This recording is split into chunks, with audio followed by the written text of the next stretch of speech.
ఈ మధ్య మనం బెట్టింగ్ యాప్స్ గురించి, ఈ బెట్టింగ్ యాప్స్ని ప్రమోట్ చేసే వాళ్ళ గురించి, సెలబ్రిటీల గురించి మనం రకరకాల వార్తలు పేపర్లో చూస్తూనే ఉన్నాం.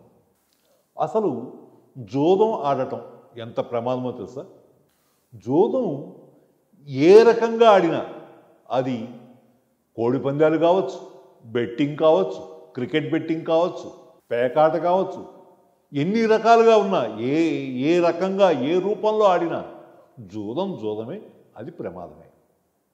మనందరికీ తెలుసు రావణాసురుడు తెలిసిన మూర్ఖుడు అని. అన్ని శాస్త్రాలు తెలిసినవాడు, పరమశివుడిని మెప్పించి ఆత్మలింగాన్ని వరంగా పొందినవాడు, మహన్యాసం సృష్టించినవాడు. అన్ని శాస్త్రాలు తెలిసిన ఇంద్రియాల్ని నిగ్రహించుకోలేక సీతమ్మ వారిని అపహరించి ప్రాణాల మీదకి తెచ్చుకున్నాడు. మనం కూడా తెలిసిన మూర్ఖులమే. మనమంటే ఇక్కడ జోదం ఆడేవాళ్ళ గురించి చెప్తున్నాను నేను. ఈ జోదం ఆడేవాళ్ళకి పురాణాలు తెలియవా? జోదం ఆడి పాడైపోయిన మహనీయుల గురించి తెలియదా? అంత దాకేందుకు? మన ముందు తరాల్లో ఈ జోదం ఆడి ఆస్తులు పోగొట్టుకున్న వాళ్ళ గురించి మనకు తెలియదా? తెలియకే మనకన్నీ తెలుసు. అయినా కూడా నేను తెలియగలవాడిని, నేను గొప్పవాడిని, నాకు ఎదురు లేదు, నేను గెలవగలను అనే భావనలు మనల్ని ఈ జోదం వైపు నడిపిస్తాయి. మనకి ఇంద్రియ నిగ్రహం లేకపోవడం కూడా ఇందులో ఒక కారణం. భగవద్గీత 2వ అధ్యాయం సాంఖ్యయోగంలో 66వ శ్లోకం ఇది. నాస్తి బుద్ధిరయుక్తస్య నచాయుక్తస్య భావన నచాభావయత శాంతి అశాంతస్య కుతః సుఖం. దీని అర్థం ఏంటంటే, విపరీతమైన కోరికలు ఉన్నవాడు ఎప్పటికీ శాంతిని పొందలేడు.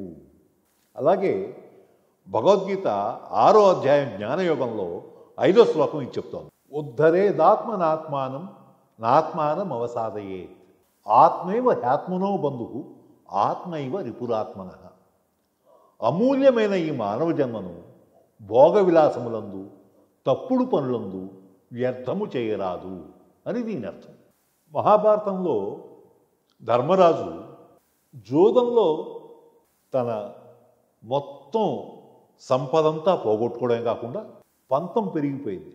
పంతానికి పోయి రాజ్యాన్ని, తన తమ్ముల్ని, చివరికి భార్య ద్రౌపదిని కూడా పణంగా పెట్టి ఓడిపోయాడు.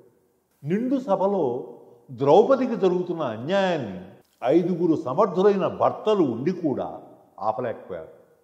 చివరికి ద్రౌపది ప్రార్థనతో శ్రీకృష్ణ భగవానుడే ఆమెకు చీరలు ప్రసాదించి ఆమెకు వస్త్రాభరణం కాకుండా కాపాడాడు.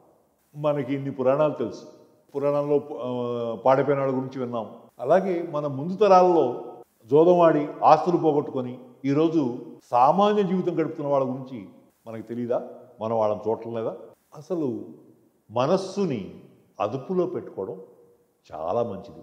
ఎవరు ఎన్ని రకాలుగా ప్రలోభాలు పెట్టినా, ఎన్ని రకాలుగా ఆశలు పెట్టినా, మనసు ఎన్ని గంతులు వేసినా జోదం వైపు వెళ్ళకపోవడం మన ఆరోగ్యానికి, మన కుటుంబానికి కూడా మంచిది.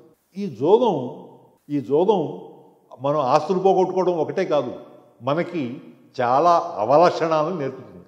అబద్ధాలు ఆడటం చాలా ఈజీగా నేర్చేసుకుంటాం. కోపం విపరీతంగా వచ్చేస్తూ ఉంటుంది. విచక్షణ కోల్పోతాం. ఎవరేం చెప్పినా వినం. ఆశ పెరిగిపోతుంది. తద్వారా కుటుంబంలో లేనిపోని గొడవలు సృష్టిస్తుంది. చీటికి మాటికి గొడవలు అవుతూ ఉంటాయి. అప్పులు పాలైపోతాం. ఎక్కడ పడితే ఎక్కడ ఎవరు అప్పు ఇస్తారని చెప్పి ఎదురు చూస్తూ ఉంటాం. చివరికి ఆ అప్పులు తీర్చడానికి మనం ఉన్న ఆస్తులు అమ్ముకోవాల్సి వస్తుంది. అందుకే జోదం వైపు వెళ్ళకండి, జోదం ఆడకండి అని చెప్పి నేను ఈ జోదం ఆడేవాడికి చెప్తున్నాను. ఈ వీడియోపై మీ అభిప్రాయాన్ని మీ కామెంట్ రూపంలో తెలియచేయండి. అలాగే మీకు ఇంకా ఏమన్నా సబ్జెక్ట్ మీద వీడియో కావాలనిపిస్తే మాకు తెలియచేయండి. ఆ సబ్జెక్ట్ మీద మీకు వీడియో ఇవ్వడానికి ప్రయత్నిస్తాం. నమస్కారం. మీ దావులూరు రాజేంద్ర ప్రసాద్.